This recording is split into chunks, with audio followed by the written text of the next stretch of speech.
C'est vraiment à ce niveau-là qu'il y a un manque important. On manque de ressources humaines, on manque de financement. A curfew is imposed on a small First Nation in Quebec to help curb crime. When we share our knowledge, we don't have to explain who we are. A new journal launches Metis Voices. I'd encourage her to go for and to pursue whatever she believes in, no matter if other people don't follow her. And a feature look at the Two-Spirit community in northern Quebec.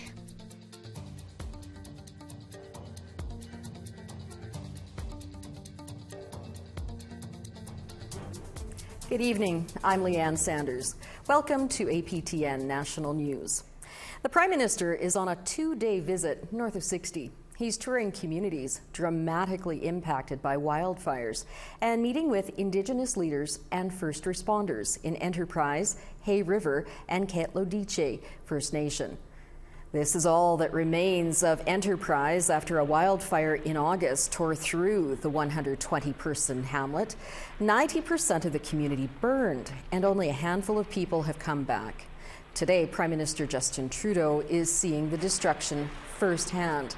He's joined by Premier Carolyn Cochrane and Member of Parliament Michael McLeod as he hears harrowing stories. The territory saw nearly 70% of its population displaced by the fires. Trudeau has been visiting with Métis leaders this afternoon and arrives in Yellowknife for meetings tomorrow. Members of Labrador's Innu Nation are in Ottawa this week. They say a memorandum of understanding between the federal government and the N.W.T Community Council is with an illegitimate Indigenous organization. That MOU is currently the subject of a legal challenge by the Innu Nation in federal court. APTN's Fraser Needham has more. Innu Nation Grand Chief Simon Poku doesn't mince his words. He says recognition of Labrador's N.W.T Community Council, or NCC, is a threat to his nation. A group who call themselves NCC, that they want to take our rights, they want to take our lands. The Liberals signed the MOU with NCC in 2019 under former Crown Indigenous Relations Minister Carolyn Bennett. However, Innu Nation lawyer Senwing Luck says even by the government's own standards, NCC does not qualify as an Indigenous organization. Never found that the NCC are an Aboriginal people of Canada. So what doesn't make sense for Innu Nation is why Canada would be talking to NCC as if they do have Section 35 rights. Peter Panashaway is a former Conservative MP for Labrador who served in Stephen Harper's cabinet. He says the NCC represents what has become a growing problem across Canada, where groups falsely claim indigeneity. There is money involved in being an Indigenous group, whether it's from government, whether it's from the resources.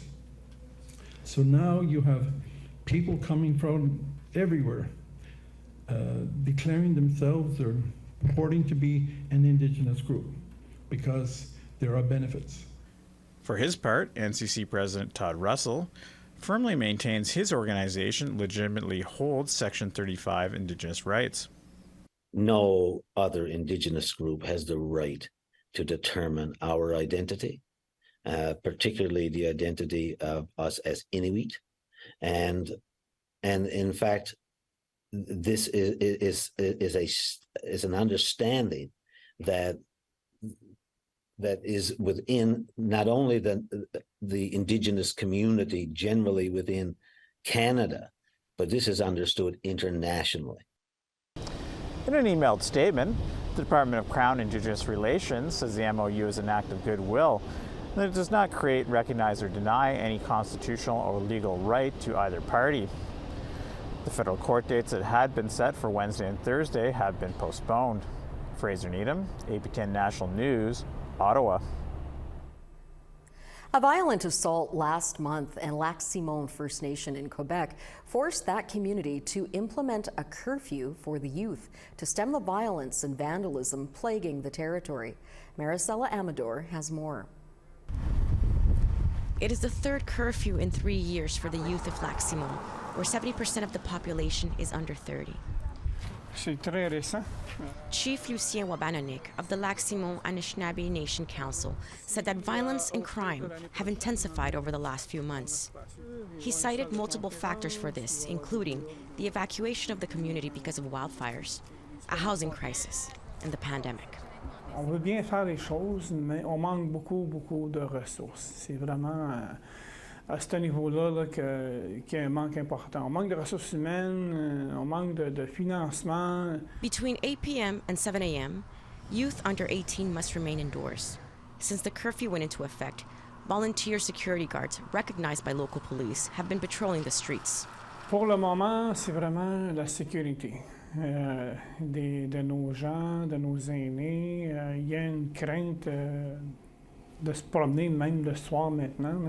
On l'entend, ça. Community member Micheline Anishinaabe, who works in outreach at the local schools, said that people demanded action by the band council. She added that despite the curfew, some youths are still out at night until they are apprehended and brought back home. Quand je rencontre des enfants, ils ne s'expriment pas du vandalisme qu'ils font. Ils ne savent pas pourquoi ils font ça. Parce que hier, j'étais témoin de ça, puis là, ils disaient, je sais pas. She said that after the school day is over, the youth have nowhere to go, so they roam the streets. Ici, dans la communauté, on n'a pas de maison des jeunes, on n'a pas assez d'activités pour les jeunes. On n'a pas de ça dans la communauté. Puis, comme je t'ai dit, on a plus de 800 à 900 jeunes, moins de 18 ans dans la communauté. APTN spoke with a few youths in front of the local high school who said that they did not mind the curfew. Lena Jane Gunn, a mother of young children, said that she supported the curfew, but that more solutions are needed. Peut-être encadrer les enfants puis garder les enfants au sport. Chief Wabananik emphasized that parents also have to do their part. Otherwise, the band council may involve youth protection and even consider banishment from the community for repeat offenders. Donc, on a un problème aussi au niveau policier, au niveau de l'effectif. On manque de policiers dans la communauté. Là. Ça, c'est un autre enjeu qu'on doit régler avec les gouvernements rapidement. APTN contacted Indigenous Service Canada, but did not hear back in time for broadcast. Maricela Amador, APTN National News, Lac-Simon, Quebec. We want to hear what you think about the story you just saw and our other top stories. Here's how to continue the conversation. If you have a story you want to share, send us an email to news@aptn.ca. To read and watch our stories, go to aptnnews.ca. You can also find us online on your favorite social media sites, including TikTok, YouTube, LinkedIn, and X, previously known as Twitter.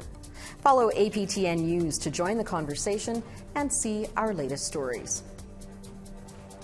We have to take a quick break now, but here's what we're working on for you. Hi, I'm Charlotte Moritz-Jacobs reporting from the Batcha, Fort Smith, Northwest Territories. And I think once those buildings are torn down and we can see new buildings, then maybe new life will come into Fort Smith. A look into the last standing former residential schools in the territory. Decolonizing health and wellness through cultural practices. And the fight for Métis rights in Wood Buffalo National Park. Why didn't we get a treaty? And we should have got a treaty, and there's compensation due to us. That's coming up soon on APTN National News.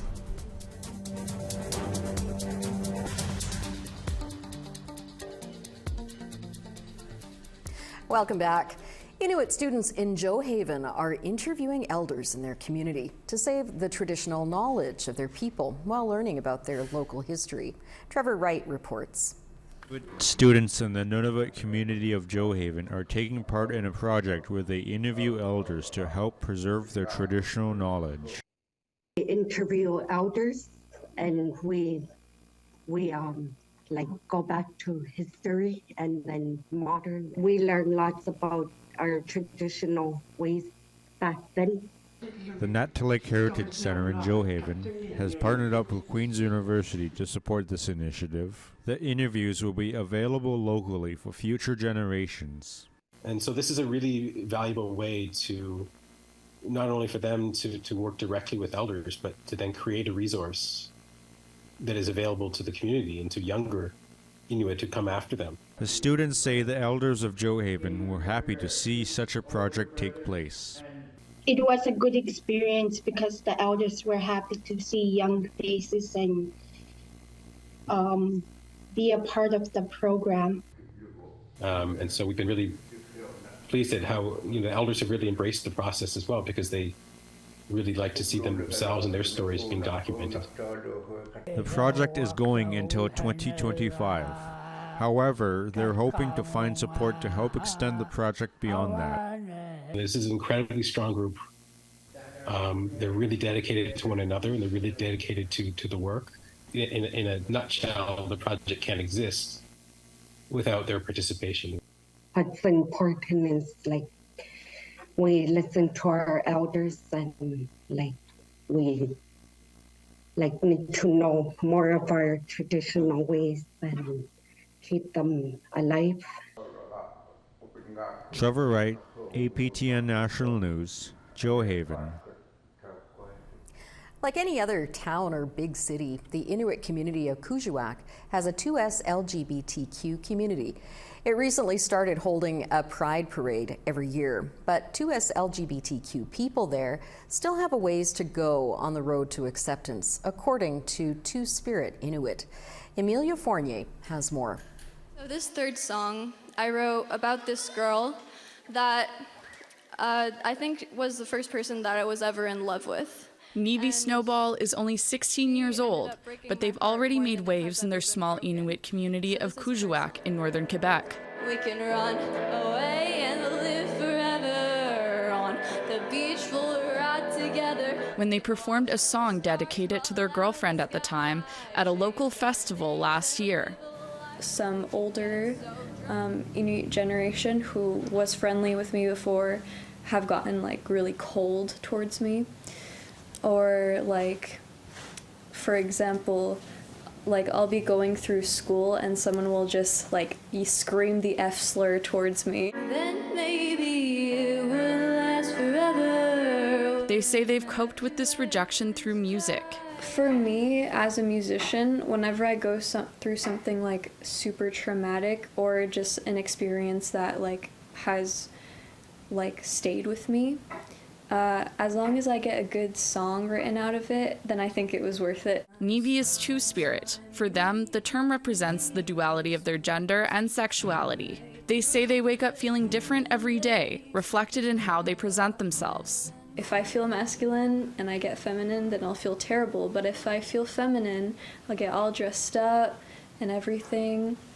Yeah, I feel like my femme days are when I look most presentable because my outfits look the coolest on those days. Nevi says they have a good relationship with their parents, even if they forget to use their pronouns sometimes. I'd encourage her to go for and to pursue whatever she believes in, no matter if other people don't follow her. This is something, is very true to who I am and true to her, so I'm very proud of her.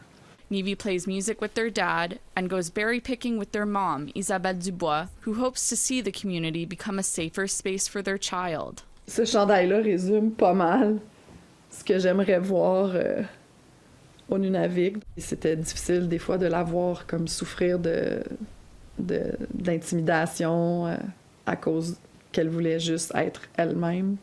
Et là, je dis elle, mais je devrais dire yel en français. On s'habitue. Nevi also has support from their chosen queer family. That includes Two-Spirit youth APTN National, who befriended queer people while they were still in the closet. Throughout high school, I was collecting them, and I didn't even know. I'd just make friends, and then later on, be like, oh yeah, I'm bi or I'm gay, and it's I guess I knew. APTN says more education and pride events are needed in the community. I feel like it has gotten a bit better in terms of people knowing more about gender, sexuality, and letting people be who they are. But it's still a little, I don't know how to say, but it's still very not a talked about topic. APTN helped organize Kuujjuaq's first ever Pride Parade in 2021 with their friend Toby Nasuk, who is also a member of Nevi's chosen family. He came out as a trans man when he was 13, but now he identifies as Two-Spirit, and his chin tattoo represents acceptance of femininity. I finally came out to myself as Two-Spirit, and then I gave myself the tattoo. So I'd already been identifying as like a masculine person for a super long time. So getting my tattoo, it was kind of like a solidifier of like, I'm allowed to be feminine as someone who like feels masculine like in my soul. He said his identity got a mixed reaction from family, but overall had a decent experience at school. There wasn't a really big fuss and nobody really talked about it per se, but also nobody was necessarily hateful. My classmates respected my pronouns and my name when it got changed. Nobody really asked any intrusive questions. Most of my transition, like in regards to living up north, has been pretty chill. Tommy Sequaluk says that Kuujjuaq has come a long way in accepting queerness since he came out as gay at 18. Ici, tout est religieux, catholique, puis c'était dur à grandir ça, puis toute la famille était catholique. Là. Luckily, he had support from a chosen family of his own. Tous mes amis étaient avec moi, étaient tous à côté à chaque fois. Puis la communauté n'acceptait pas au début, mais là, c'est normal. This year's Pride Parade was the most well-attended, something that made Tommy emotional. J'étais vraiment fier, là. J'ai presque pleuré en plus. J'étais vraiment content. Tout le monde était là pour nous autres. In the wake of colonization, Nivi and Toby want to encourage queer Indigenous people to look to their culture while they're exploring their identities. Before we got colonized, we had so much information about like queer people. Like there were, when someone was trans in that community, for example, someone was born male and they wanted to be female, that person would switch from male roles to female roles and be treated as a woman by the whole community. After like finally like ripping off the Band-Aid and deciding that I am Two-Spirit and coming out as Two-Spirit, I've been like so much more comfortable in my identity as an Inuk and as a trans person, because as Indigenous people and as trans people, like those identities cannot be separated. Emilia Fournier, APTN National News, Kuujjuaq, Quebec. Coming up, we're going to learn about a new journal specifically for Métis people. Back after this.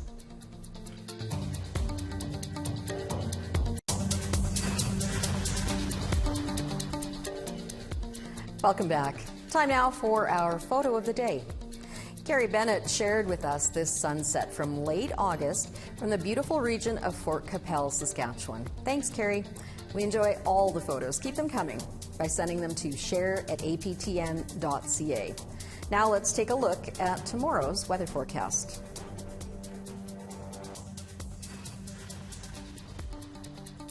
Starting on the East Coast tomorrow, St. John's 13, Charlottetown and Halifax 17. Northern Quebec, Kuujjuaq 7, and Maine 8 in Newfoundland, Labrador. Southern Quebec, Chibougamau 8, Saguenay 11. North Bay, Ontario 11 tomorrow and partly cloudy, Toronto and London 15. Northern Ontario mostly cloudy tomorrow, Big Trout Lake 9, Wawa 12. In northern Manitoba, Churchill partly cloudy in 11 tomorrow and Thompson 10. Southern Manitoba, Barons River and Princess Harbour 13 and Dauphin 10. Southern Saskatchewan, partly cloudy and 12 tomorrow in Saskatoon. Northern Saskatchewan, Uranium City, sunny and 12, Stony Rapids, sunny and 14. Northern Alberta, high level, partly cloudy and 13 tomorrow, Fort Chip, sunny and 13. Edmonton, sunny and 17, and Calgary, cloudy and 12. Southern BC, Quesnel, 16 and clouds, Bella Coola, sunny and 18. Dease Lake, partly cloudy and 9, and Smithers, mainly sunny and 14. Old Crow, -4, and Mayo, 6. In the Northwest Territories tomorrow, Norman Wells, 3, Wrigley and Fort Simpson, partly cloudy and 9. Inuvik, -1 tomorrow, and Colville Lake, 1. Baker Lake 7, and Chesterfield 8. Nunavut, Iqaluit 0 tomorrow, and Pangnirtung partly sunny and 0. Igloolik +1.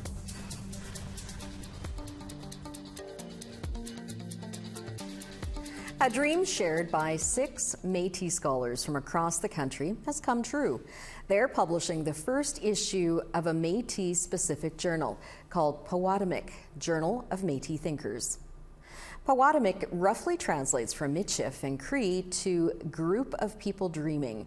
The publication creates space for Métis scholars and community alike to share their stories, poetry, and dreams for the future. Everyone involved, from the authors to the editors, are Métis, making it the first of its kind in Canada. Anyone can read Powatomic online to connect with the community for free. Dr. Laura Forsyth is a co-editor of the journal. One of the things about being a Métis scholar or being in a Métis community of thinkers is that when we get together and when we share knowledge, we don't have to explain who we are. We know who we are. We don't have to spend half the paper explaining to the reader who is the Métis and what makes us Métis. We can actually talk about real issues. In the first edition, we see stories around queer identities. We see stories around just being on the land. We see stories about what is happening in the Academy for Métis folks without having to have that other level and layer of trying to explain who we are. In Focus went on location to the second annual Indigenomics She Conference in Winnipeg and caught up with women who are making their mark in the world of business and finance. It's an event for like-minded women to create contacts and educate others in topics that'll have a positive impact in their communities. I think that what I'm seeing is that Indigenous women in business are becoming an unstoppable force, that the spaces of leading, of innovation, of impact, and really how much that's essential to a future vision of ourselves. Learned a lot from my grandmother, and when she was growing up, we didn't have all of the spaces that we have today to showcase the amazing work that Indigenous women are doing in all of these different spaces, whether it's, in mainstream finance, entrepreneurialism, and these events showcase all the awesome work that we're doing across the country. It influences the academics and higher education as well, which in turn will allow more folks to be educated in this space, and it will become more mainstream in post-secondary institutions, and then hopefully for younger kids who are in high school or grade school who want to feel represented and like their history is being acknowledged in the space. And now I have some news of my own to share. I'm returning to Saskatchewan to be closer to family. Thank you for allowing me into your homes each evening. It has been a privilege to share some time with you. Good night.